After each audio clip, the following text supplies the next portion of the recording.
Good morning. I'm Nanni Riddick. It's November the 1st, 2022.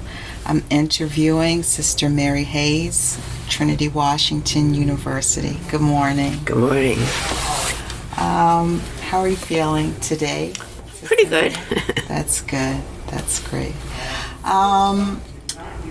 We can talk a bit about the 125th anniversary of Trinity and what it means to you, how you feel about it. Well, let me just say that I'm in my 56th year of full-time employment here, although I don't like the word employment because it's been very enjoyable. I graduated from Trinity in 1957. Then I joined our community after I graduated. Then 10 years later, I returned to the faculty and was full-time faculty for 47 years. Yes. So, to answer your question, it's clear that I believe in the mission of Trinity for the education of women. And I am committed to that. Yes. And then my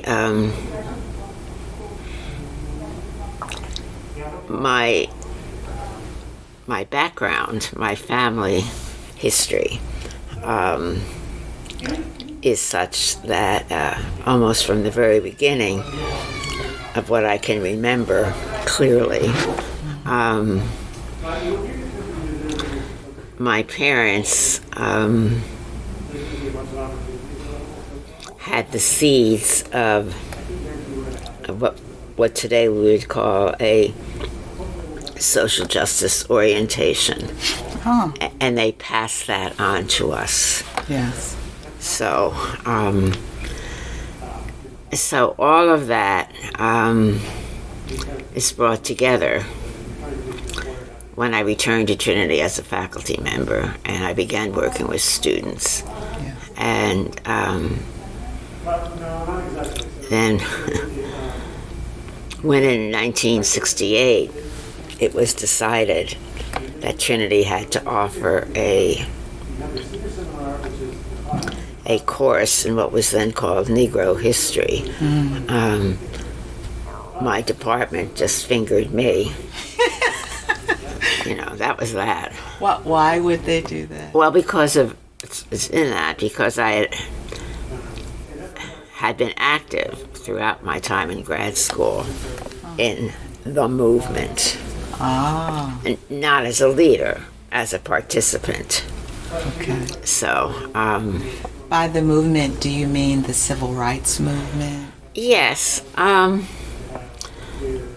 and I'm a bit ambiguous there because I do mean the civil rights movement as it's interpreted today in popular history, beginning perhaps with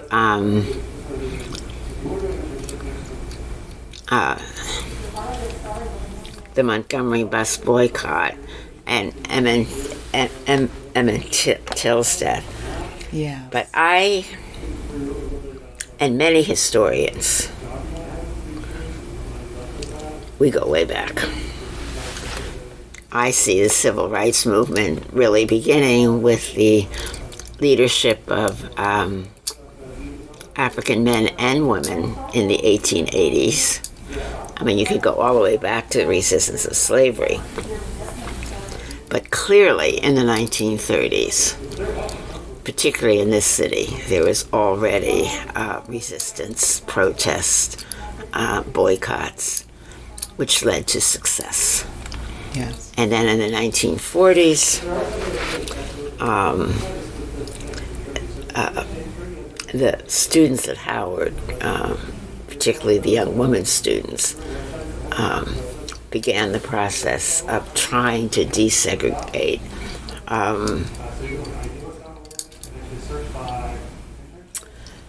lunch counters.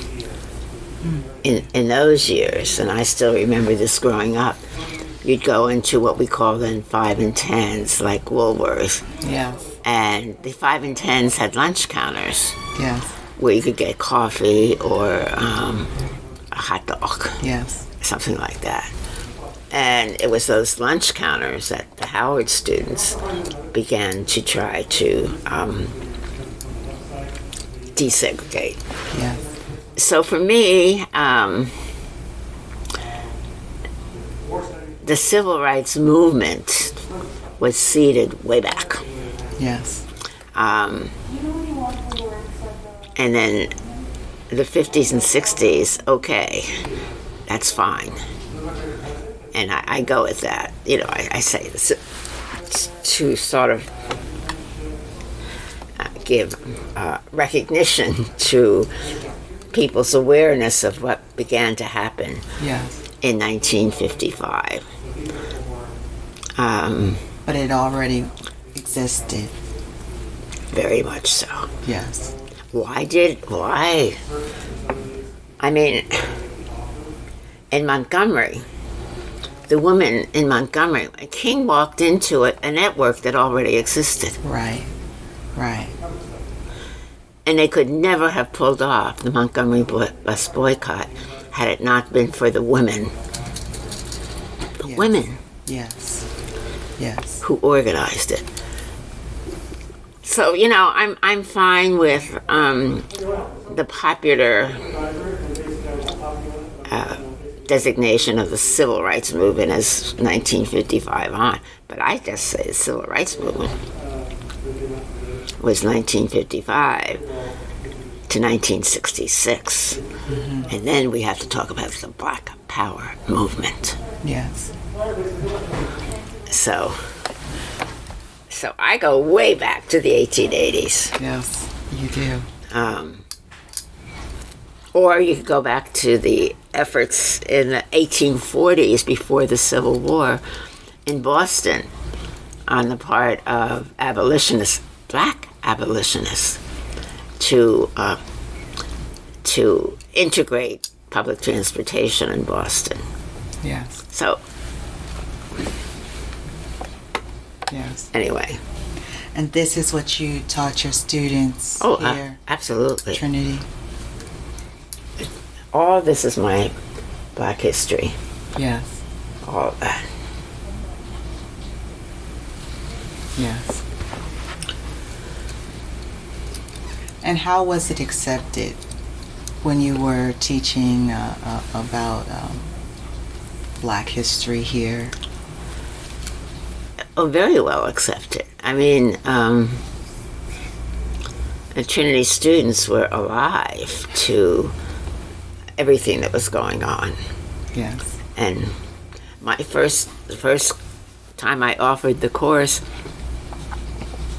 they had to change me from a classroom to the auditorium. I had almost 100 students. Wow. That was when it was Negro history. I haven't seen any class here with 100 students. Well, we try to keep it down. Yeah. We try to keep it down to 30. Yes. Sometimes it gets bigger than that. Okay. Like human anatomy and physiology. Yeah. Yeah. But I mean, they really try to keep it down to 30. Yes. But that was 1968. Yes. But I never troubled for enrollment in those courses that I taught. And the dynamic of students in the class, was it, post-integration, was it mixed? Was it white students as well as Black students? Oh, always. Yeah. I remember one time,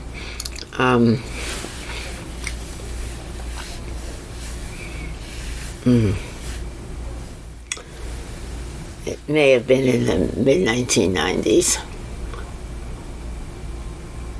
By that time, I had created another course, African American Women's History.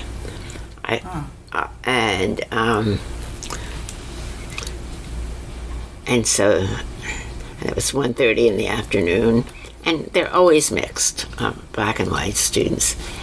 But this time, there was a young man. Actually, he and his twin brother were both at Trinity, and their mother was on faculty. Okay. And they had, in their freshman year at some college, someplace or other, they had partied through their freshman year. And, their grades, this one guy one of these boys now has they're grown men with families, Yeah. but has a PhD from MIT. And, they were very, very bright. But John Cannon was a white guy in his class with black women and white women. Yeah. And they protected him from them because they had a lot of feminist views, And Okay. Anyway, that was fun. Okay. So, yeah. No, the classes were always mixed. Yes. I will ask you, what do you think the world should be aware of about Trinity? Like, what makes Trinity special?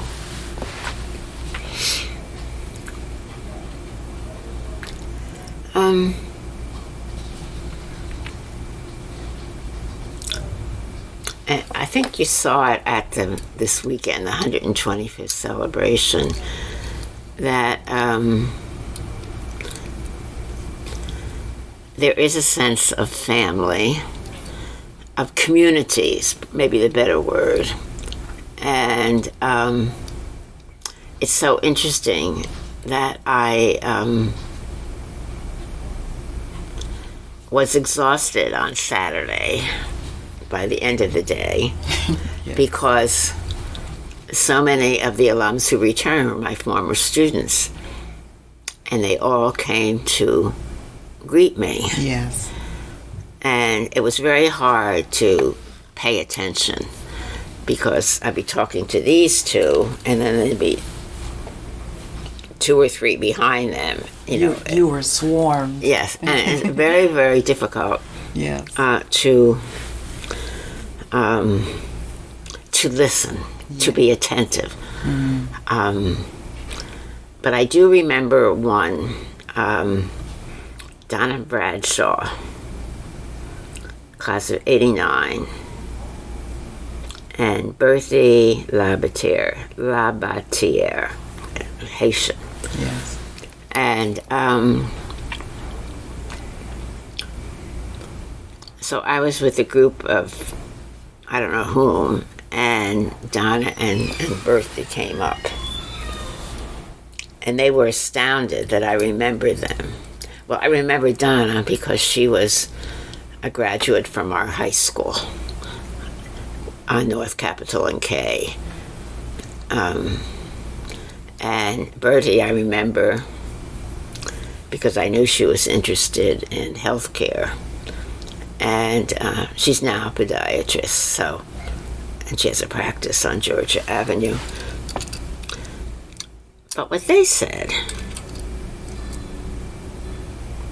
which I thought was really important, that when they came on campus then and now, they experienced calm.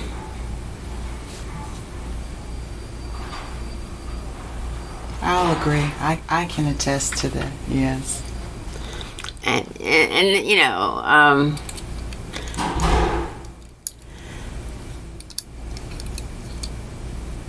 but beyond that, or as part of that, I think it's very important to understand that the faculty at Trinity is committed to Trinity's mission. There are faculty members here who could be getting $10,000 more at another place. Now, we're not the worst faculty salaries, so we're like in the middle. So we're okay. Yes. But but they are committed to the mission of the college.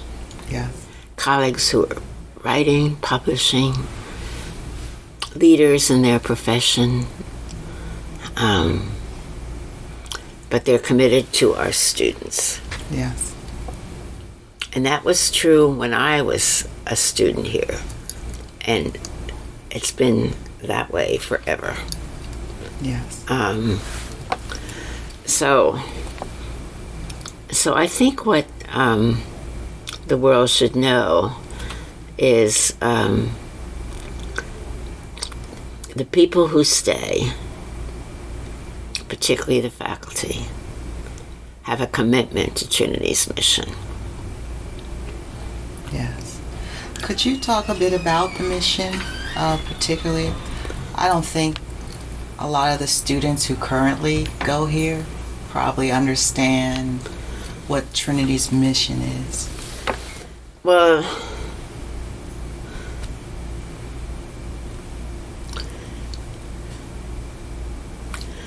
the mission,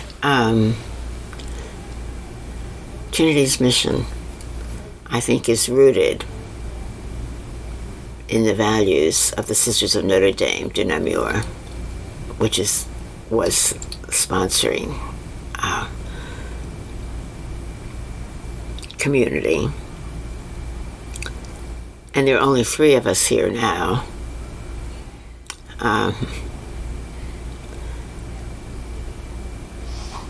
Last year there were 4, and I regret to say that our congregation took away one of our sisters because she was elected as our general moderator, and in the old language, the Mother Superior. Oh, I see. Of the international community. Okay. Sister Mary Johnson. Okay. A huge loss. Yeah. So we were 4, now we're 3. Yeah. But there are also Sisters of Notre Dame on the Board of Trustees. And the Sisters of Notre Dame support Trinity in many different ways. And so the mission is basically to provide an education of excellence to women at the undergraduate level. And in so doing, to introduce them to and invite them to engage in the values of social justice, which I hope they get in their classes, and to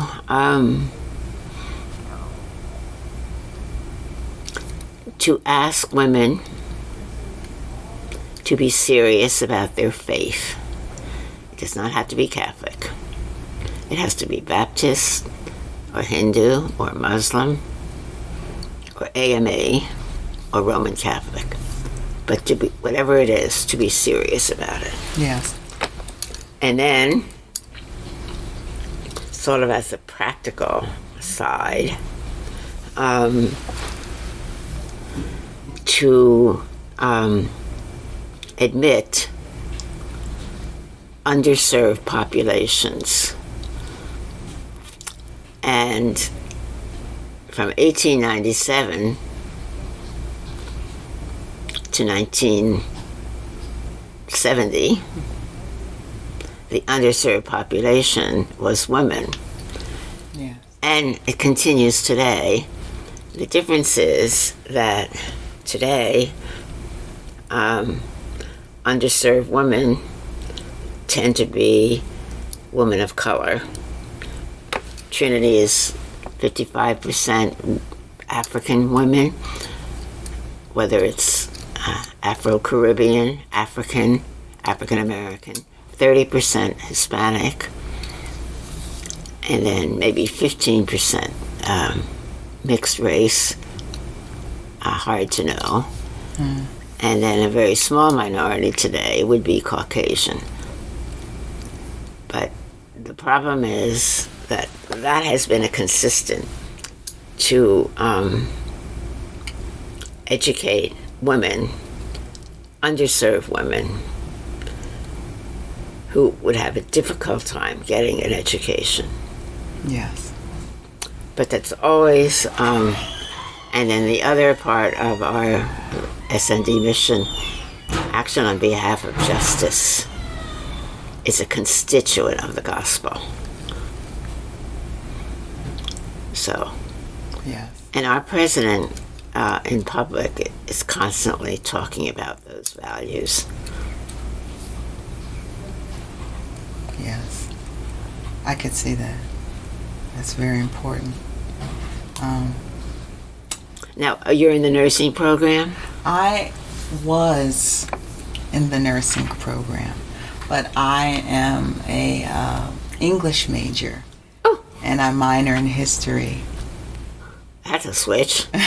Yes. Big, right? A big one. I plan to go to law school. Yes, that's the plan. Studying constitutional law. Mm-hmm. Yeah. I'm a senior, so that's very close. Well, you have to start your law school applications. Yes. And Have you talked to Dr. Gable? Yes, Professor Gable, I have, but I haven't spoken to him about my law school process. You need to talk to him because I think he's the advisor, the law school advisor now. Oh, I will do that. Yes. I will do that. I will. Thank you very much. Have you taken the LSAT yet? December? I am getting my mentor. I have a mentor at CSIS. It's a think tank in DC, and he's supposed to provide me with the test booklet so that I can study it. You need to spend a lot of time on those test booklets. Yes, I heard that the test isn't like any test that I've ever taken. I've heard that. Yes. You need to just, and by that I mean hours and hours just going over it. Yes. And yeah. Yes. I'll ask you, what was the biggest obstacle for you here, if any, at all? As a student, as a faculty member? Well, as a student first.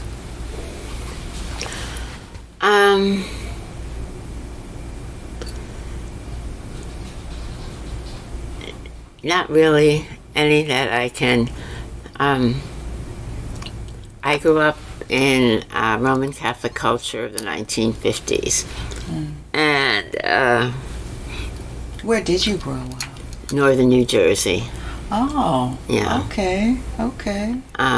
Do you know that part of the world? Well, yes. Is that near Hackensack? Hackensack is Bergen County, and I grew up in Essex County, Okay. which is the next county over. Okay. Yeah. But, so we really didn't question. Although our education trained us to question, we just accepted things as they went along. Yes. I was very happy here Yeah. as an undergraduate. Yes. And I didn't have the obstacles that many students today have. I came from a relatively privileged background. And everything was provided for me, and I didn't have to worry. I mean, the summer jobs I had were, one summer I worked in a bank, but what I didn't realize at the time is that my grandfather was a trustee of that bank. Wow. So I never had to go through an intern. And then another summer job I had,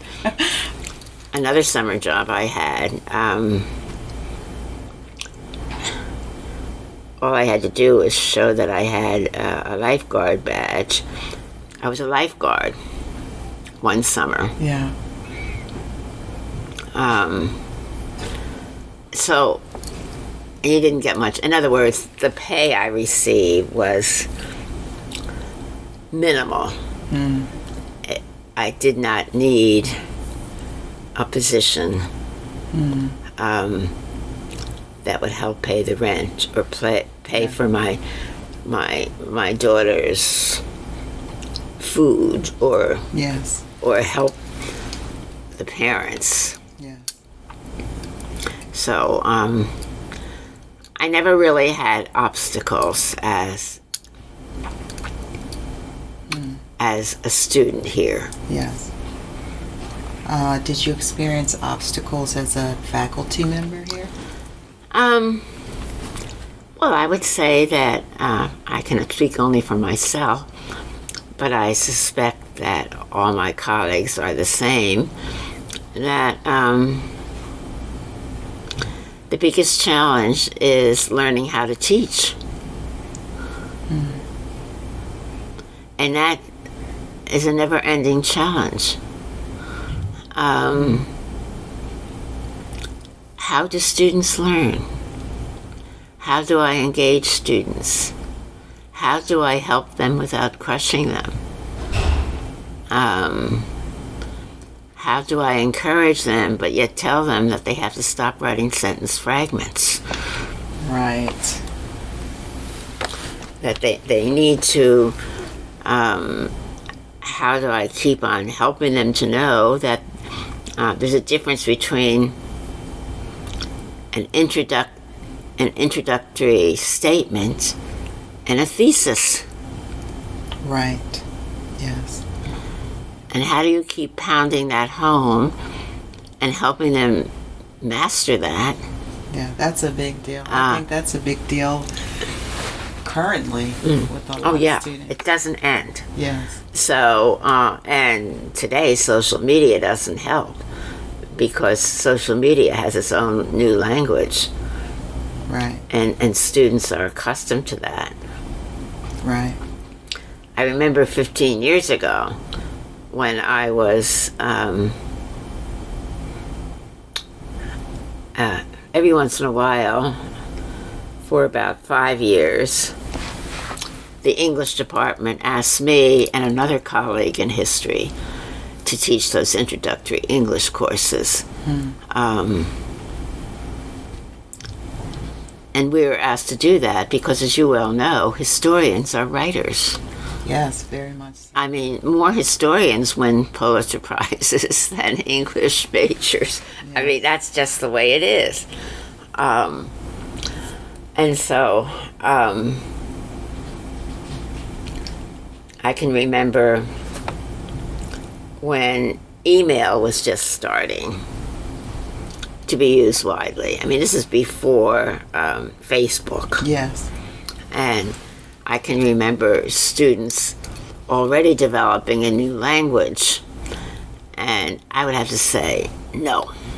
You is Y-O-U. It's not you. Right. So those are the challenges. The challenge, but we enjoy that. Again, I can't speak for myself. I mean, can't speak for others. I can speak for myself. Yes. I enjoy those, but there's always doubt when you're a faculty member. You might not see that. Like questioning yourself. Oh yeah. Always. Yeah. And, you know, a few times, and I haven't forgotten the incidents, at least two, when I said things to students which I thought were helpful, but they were crushing. So there's always that. I wouldn't call it an obstacle so much as a challenge. All right. All right. But for faculty, how do we help students to learn? How do I teach? And the teaching learning process is dynamic. It is. And so, how does that happen? And I have to say that when COVID came, it's the one time when I'm glad. I still miss the classroom, but that was the one time that I was glad that I wasn't teaching. Okay. Because the technology that my colleagues had to master, the way in which they had to adjust their courses, Yes. all of that. You mean like using the Zoom system? Well, using Zoom, using video, Yes. teaching to a black box, Wow. Yeah. all of that. Asking students to have their cameras on. Yeah. Yeah. I could see that. So, but also, that experience, which was very, for my colleagues at least, very stressful, it has brought about understanding of other ways of approaching the topic. Yes. So it's not so much an obstacle, but a challenge. Yes. Yes. Did your fellow students or the sisters here provide support for you, or did you have a mentor?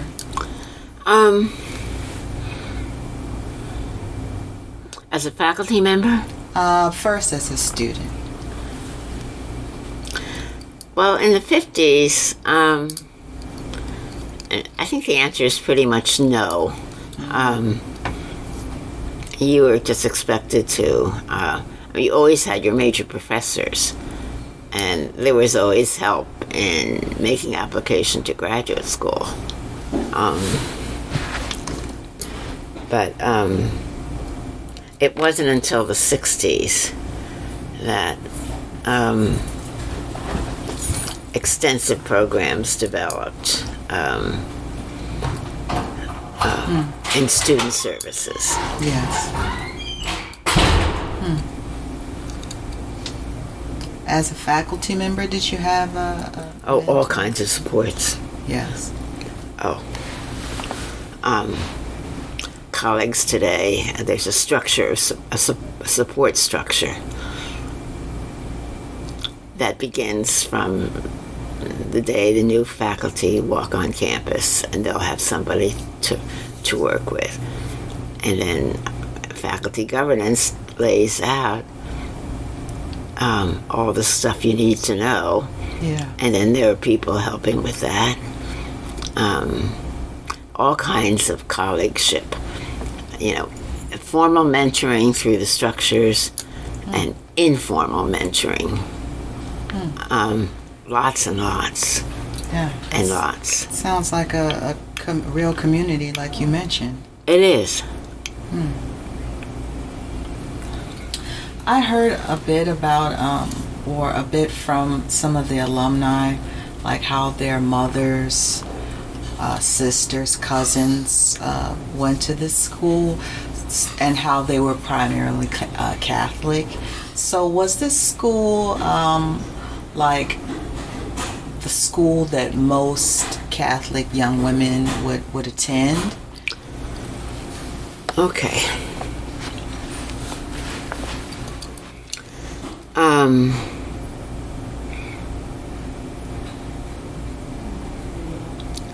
Like a legacy school? Definitely that. But a particular kind of student.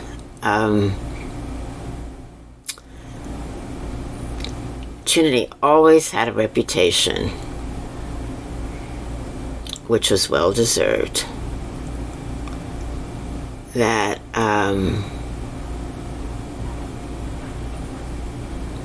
highly selective.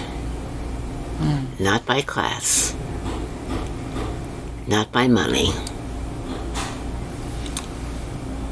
By merit. Yes. And when I was in high school, it was always the rich girls went to Manhattanville. Okay. And the smart girls went to Trinity. Wow, well, that's good. Well, at one time we were called the Harvard of Catholic women's colleges. Okay. And, I mean,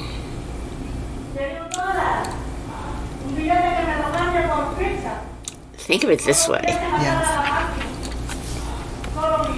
Although we don't like to think about the election of 2016, Yes. when Trump defeated Hillary Clinton.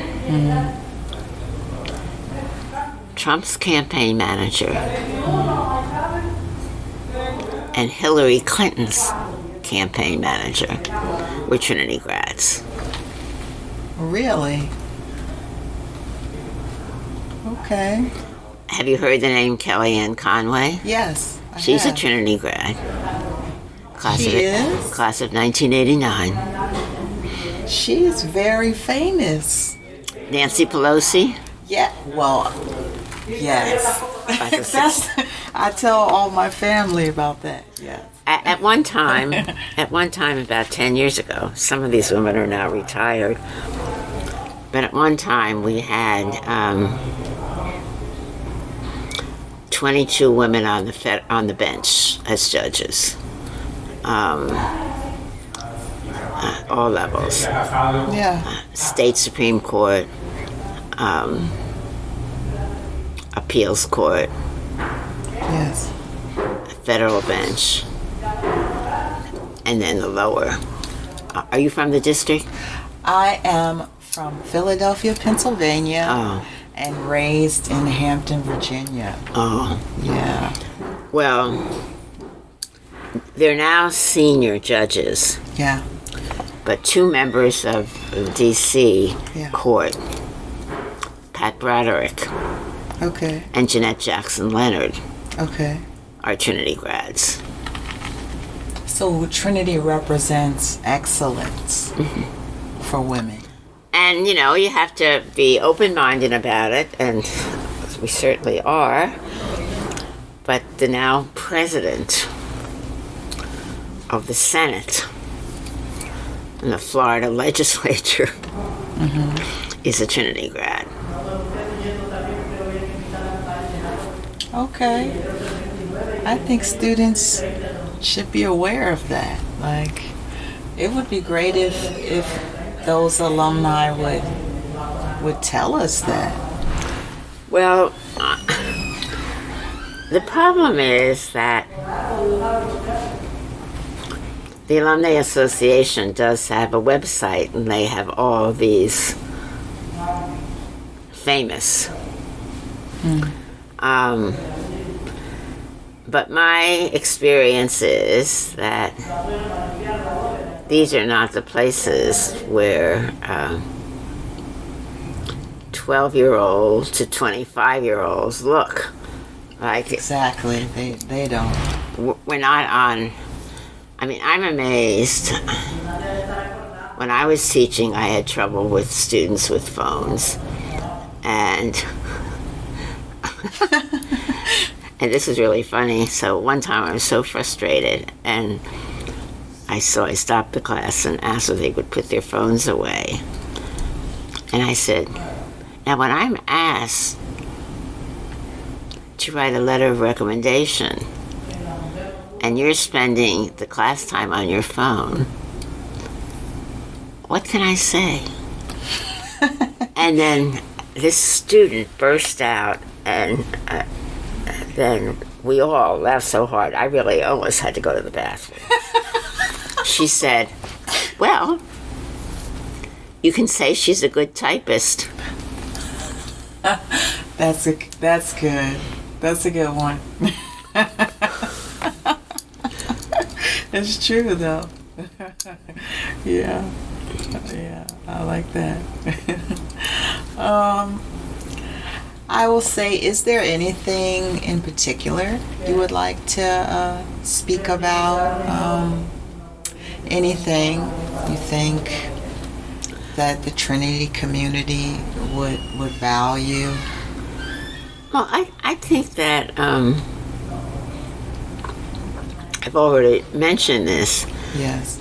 but I think it's very important, like underline it, the commitment of this faculty Yes. to the mission of Trinity Yes. and to the students at Trinity.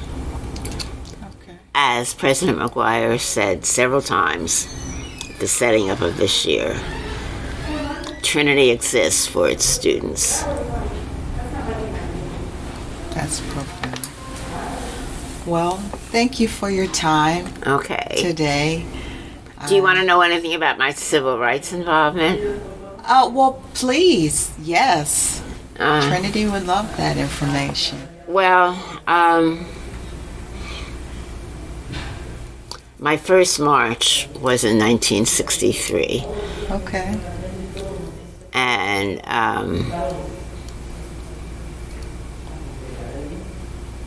then I was in grad school in St. Louis, and the citizens of St. Louis, the different groups, CORE, NAACP, SNCC wasn't founded yet, and SCLC wasn't founded yet, so it was CORE and NAACP organized protests at the Jefferson Bank, Okay. and that would have been in 63, 64. Okay. And one of the sisters with whom I was studying was very active in those protests. And every once in a while I strung along, but when the cops came, I walked away.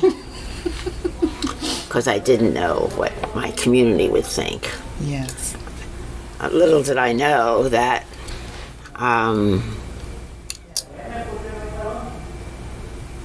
I would have received support. Then in those early years, the big thing was tutoring. So when I was in grad school, I spent a lot of time tutoring. Okay. And then I became involved in other projects in the churches around the university that I attended. My huge regret, and I still regret it, was that I did not go to the third Selma March. Okay. It was like 2 weeks before my doctoral comprehensives. Okay. And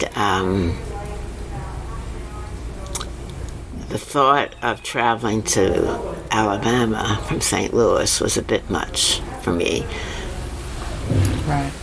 Had I known that the people who went got on a bus, drove all night, marched, turned around. Okay. So in other words, I regret my decision not to go because it's a bit cowardly. Okay. I could have studied on the bus. Right. Right. So, and then when I returned to Trinity, I worked very closely with our African American students, and there were all kinds of problems.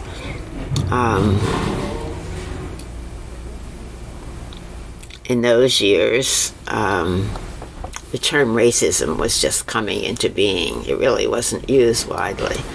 And but beginning in 1965, for the next 2 years, Trinity admitted a large cohort of African American students.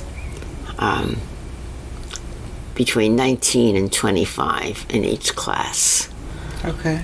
For 2 years. They had funding for that. And so that created an atmosphere of awareness on campus. By funding, do you mean like From outside affirmative funding. action? Outside funders gave Trinity money to actively recruit students from what I call Central City. I cannot stand the word inner city. Okay. It sounds like yuck. Okay. So I keep on calling it Center City. Okay. And anyway, and those young women, which is the subject of the exhibit over in the library, Okay. those young women very quickly experienced the racism that existed on campus. So we're talking about 66, 67, 68, 69. Yeah.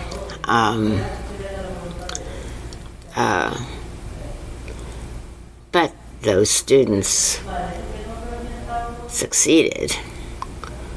The president of the senior class, Jeanette Jackson, Yes. gave the Black Power salute Yes. at one of the, not at the graduation, but at the senior luncheon. Okay. All the, How did that? How was that? How did that go? but no, by that time, the students who came to Trinity were by and large highly sensitized already. Okay. I mean, in 1970, the senior class elected a black woman as their president. Yes. Okay. So they were ready. but, for me, racism is something that can be dealt with. But racism arrives from something that's deeper, which is a lifelong struggle, and that's white supremacy. Yes. So, Yes. that's the struggle It's ingrained. to deal with Yes. white supremacist Yes. attitudes. So, then,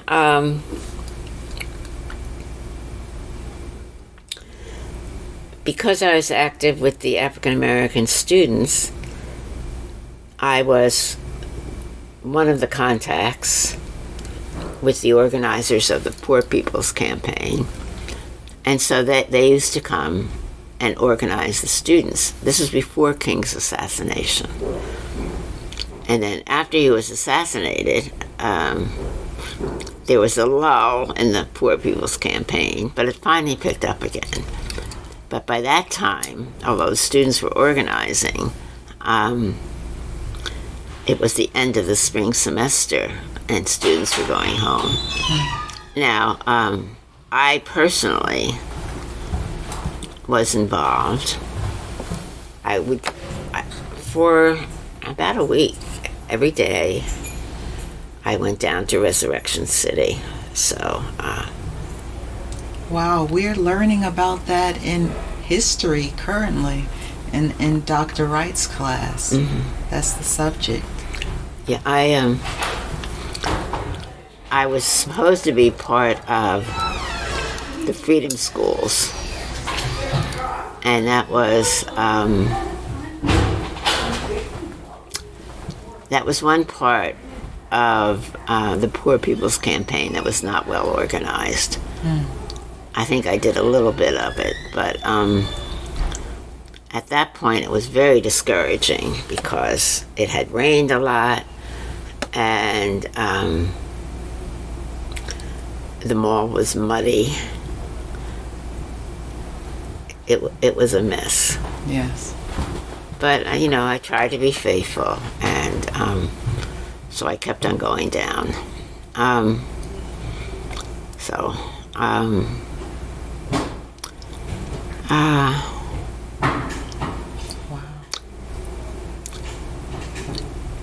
but even as the Poor People's Campaign was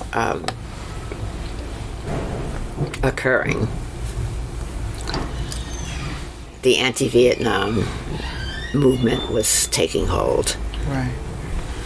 And that really gripped the campus. And so, in the later years, in the late 1980s, I participated in the apartheid demonstrations at the South African Embassy, following one of our sisters, an African American woman, Yes. who organized us. So we would all go, you know, we got arrested. So I have my... You got arrested? Oh, Sister yeah. Mary. Some of our sisters have rap sheets. I don't. Yes. But some of them, all for Activism. civil disobedience, nonviolent civil disobedience. Yes. You're an activist then. I was, but the truth is that I had to make a decision. All this was going on. I hadn't finished my dissertation. And to stay at Trinity, you have to have a doctorate. Unless you're in business or music, where they have their own criteria. And so mentors just said to me, if you don't have that dissertation done, you're out. So You got it done. yeah, and then in 1971, I was one of 47 women who founded something called the Network, which was a social justice lobby, is a social justice lobby, founded by sisters, and now it's a combination of lay and sisters, and they lobby on the Hill. So, You are an activist Yeah. then. Absolutely. but again, with that, I was asked to be on the steering committee after we were founded to root the organization.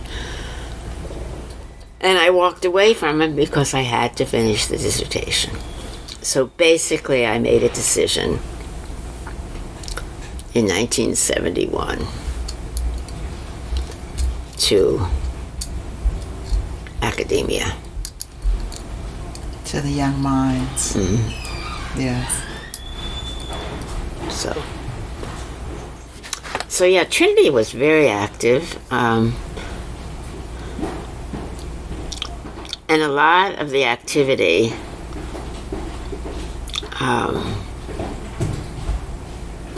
was internal. The black student, they call themselves the Afro-American Society. Then they changed to the Black Student Alliance. You know, the names shifted. Yes. My intro course in African American history began as Negro history, then it Yes. became Afro history, Yeah. then it became Black history, and now it's African American. It's the same course, History 339. Right. The name change. The name change. Yes. So, Wow. I think you're an activist, an educator. an activist educator.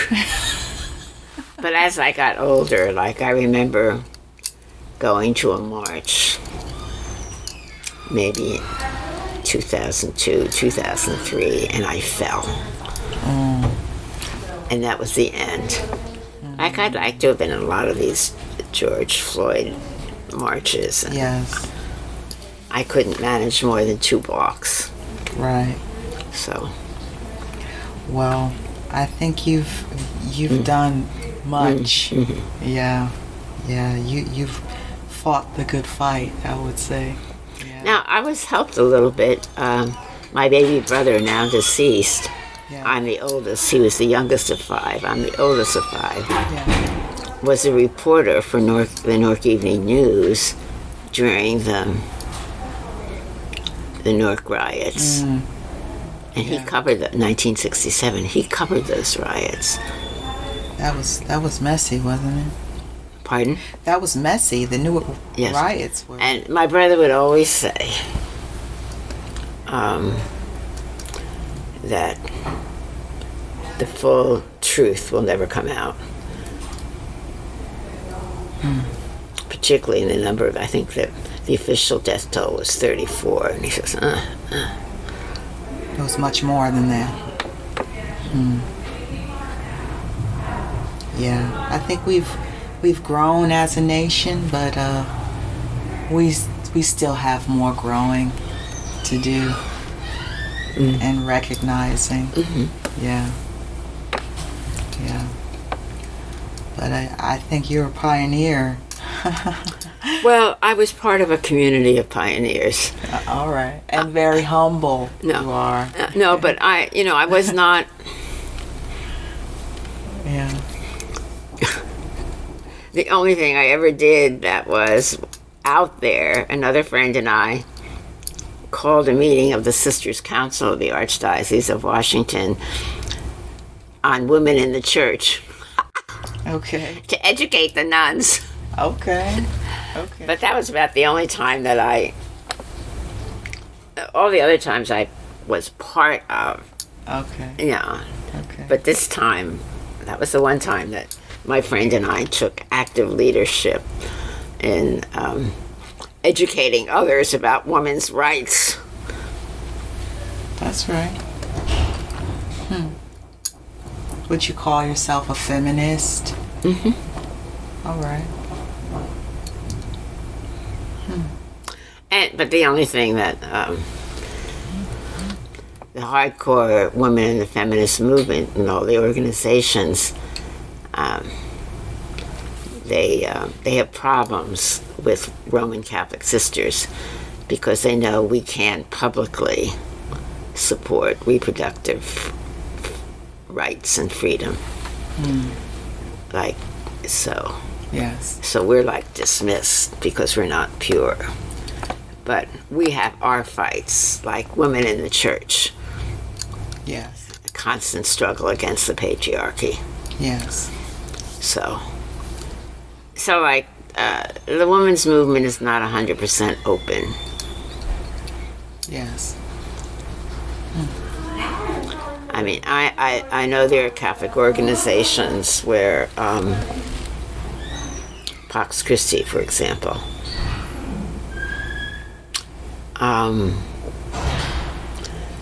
that, again, talk about rap sheets. These people are opposed to war. They're opposed to capitalism. They support every program, and they fight for every program that supports poor people, programs to bring people out of poverty. But by some hardcore activists, they're not taken seriously because they can't publicly support, and they won't support abortion. Right. So, like, that's a major issue. It is. Very sensitive issue. So, yeah, I consider myself a feminist. And I've been in situations where I've acted out that role. Like, 2 other sisters and I belonged to a board that I loved. For 12 years I belonged to it. It was Association of Catholic Colleges and Universities, Task Force on Justice and Higher Ed. And all these beautiful men who didn't realize how patriarchal they were. I mean, these are guys who burned their draft cards, in 1968, and who were one step ahead of the law, and they're anti-war. And they didn't go to Canada, or I don't even know whether they got arrested. So they're like beautiful men, their values. Yes. But God, they were so patriarchal. and so we used to assert ourselves and remind the boys, you better listen to the girls. I like that. Yeah. Yeah. Wow. I appreciate your candor. Yeah. Well, this concludes the interview, and I thank you very much for this enlightening experience. Oh, you're welcome. I think Trinity is glad that you've done all the things that you've done, and that you're But I still want to here. say, Yes. it's not just me; it's this faculty. Yes, exactly. We motivate each other, and I'm no longer on the faculty, but they still consider me sort of a colleague. Yes, I could see how you're considered that. But it's just amazing to my mind how, so I'm talking to a colleague, and then he or she will stop. I have an appointment with a student. Yes. And that always takes precedence. Yes. The students. You have to be on time for your appointment with your student, so you can't be chit-chatting in the hall. Yes. I see that. Well, that's something students are... I'm glad we're doing this interview, because that's something that students should be aware of, that the faculty here cares about them. Sometimes I think they forget that. Yeah. In the midst of everything that happens in their lives and in society, I think they may forget that. So I thank you for reminding us of that. Yes. Yes. And have a great day. Okay.